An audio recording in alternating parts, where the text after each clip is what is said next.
Saya berkali-kali cerita, Nabi yang sezaman itu sebetulnya 3, tapi yang ilmunya level itu hanya 2. Karena ada yang sezaman yaitu Ibrahim dan Lut. Tentu tidak level karena Nabi Lut itu pernah keponakan Nabi siapa? Ibrahim. Kedua Nabi Musa dan Nabi Harun. Tapi ini juga agak level karena Nabi Harun jadinya Nabi itu karena proposal Nabi Musa. Jadi proposal mulai dulu ya ada. Nah, Nabi Musa kita tahu adalah al-sak. Al-sak itu kalau ngendikan itu lesannya agak cedul. Cedul ya. Cedul. Cedul. Ini nanya jejer ke sana. Jadi kalau nggak bisa tanya ya. Bahasa Arabnya pokoknya al-sak. Cedul ya. Cedul. Karena masyhur ya kita tahu cerita itu Musa yang kecil itu beling. Jadi nak digendong Fir'aun itu dijabuti jenggote. Padahal masih kecil. Sesuai Fir'aun curiga dasar Bani Israel. Lama-lama dia memutuskan sepatah ini aja ini jelas darah-darah Israel. Kita tahu Fir'aun adalah orang Kipti, orang Mesir. Setelah berkali-kali gitu terus tanya gini sama Asia, ini anak ini sudah bisa mikir, memang dasar Bani Israel jadi gak suka orang Kipti. Orang bah cah cilik biasa gak masalah. Singkatnya terus dites ada jamroh, ada bara api sama apel. Sebetulnya Musa ini sudah tahu mau ngambil apel, tapi kalau dia ngambil apel dibunuh sama Fir'aun berarti bisa membedakan. Akhirnya sama Jibril diarahkan ngambil apa? Api jamroh tadi. Akhirnya agak ditelan terus menjadi lesannya apa? Cedul. Sampai sepuh jadi nabi tetap begitu.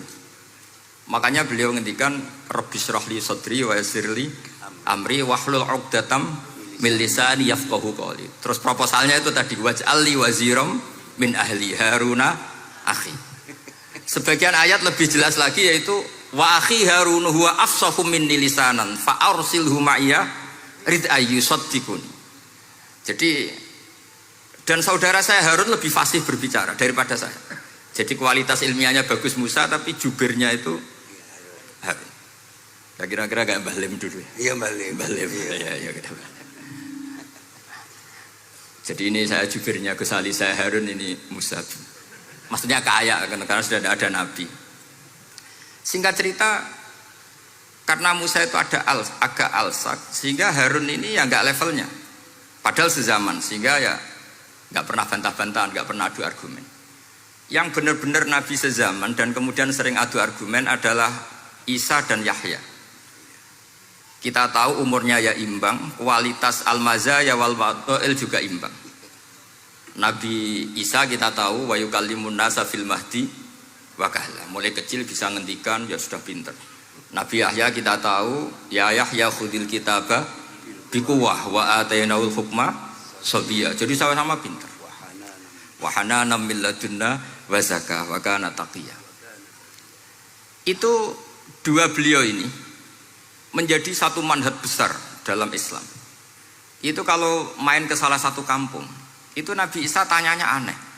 Aina syirarun nas? Orang-orang yang jelek-jelek itu di mana? Orang-orang fasik itu rumahnya mana? Kalau Nabi Yahya tanya, aina khiyarun nas? Orang-orang baik itu di mana? Akhirnya dua beliau ini saling berargumentasi. Kenapa kamu tanya aina syirarun nas? Terus Nabi Isa katanya, lah kenapa kamu tanya aina khiyarun nas? Terus kata Nabi Yahya, enak kancanan wong soleh, gak ruwet kan? Kancanan wong soleh itu kan enak, gak dibodoni, gak ruwet. Pokoknya kancanan wong mati, sering bodoni gitu. Masyhur itu cerita Gus Dur, Gus kenapa sering ziarah? Kancanan wong urip sumpek. Iya. Wong mati gak tau bejo. Wong mati gak tau bejo. Ini teman ziarahnya Bapak. Wong mati gak tau bejo. Ya. Itu ya ini santai-santai saja, relax saja. Karena saya sudah tahu mau ngomong apa. Nanti kalau ingin serius ya ngaji sama saya, harus khatam biar enggak jadi korban kama sayati sama kama takodam. Akhirnya Nabi Yahya gantian tanya, kenapa kamu tanya aina syirarun nas? Itu masyhur beliau. Ini dalam kitab Tabaqatul Asfiya karangan Abu Nu'aim al-Asfihani. Riwayat Sufyan bin Uyainah, gurunya Imam Syafi'i. Jawabnya Nabi Isa unik. Ana an-nabiyyu, saya ini nabi. Biman zilatit tabib. Nabi itu ibarat dokter. Udawil mardo, di mana-mana dokter itu cari orang sakit. Makanya di NU itu banyak kiai-kiai yang nangani orang-orang fasik. dakwah ning gone wong nakal-nakal itu ya ada khazanahnya, asal gak keterusan katut gitu saja. Jadi kalau kamu niru Gusme itu sebenarnya konsepnya satu, asal ada bukti jadi wali dan tidak katut. Kalau ndak ya sudah usah. Gak usah wae kata Gus Ali sudah. Kalau gak kelasnya jangan. Sehingga dua beliau itu jadi khazanah besar. Misalnya Anda jadi kiai di daerah-daerah yang Islamnya sudah maju. Mungkin Anda ini hanya mendapat fasilitas dari Islam.